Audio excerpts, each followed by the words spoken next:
Göyçay rayonunun Bığır kəndində bir ağacın kölgəsində baş verən faciəvi hadisə kəndin sakinlərini dərindən sarsıtdı.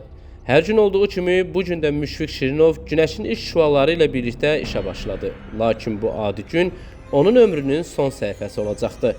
50 yaşlı Müşfiq Şirinov kənddə hər kəsin sevilmisi idi. Sakinlərin dediyinə görə o təbiətə çox bağlı idi və hər fürsətdə bağçasında çalışmaqdan zövq alırdı. Ancaq bu gün alçaq ağacından meyvə yığarkən ehtiyatsızlıqdan yıxılması onun həyatını sona çatdırdı.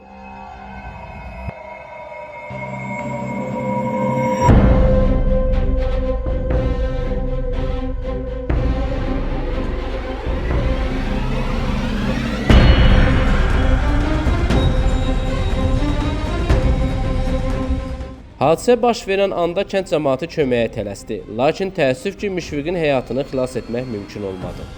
Onun sadə və səmimi təbiəti, gülərüzlüyü kənddə hər kəsin qəlbində iz buraxdı.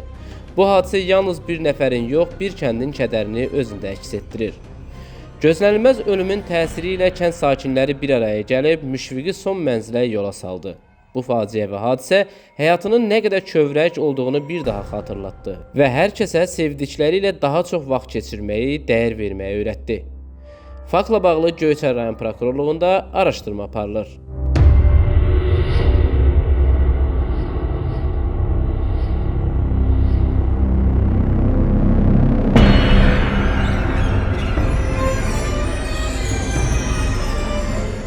Nizami Rəsulov, Aqil Əsədov, xüsusi olaraq Denas TV üçün.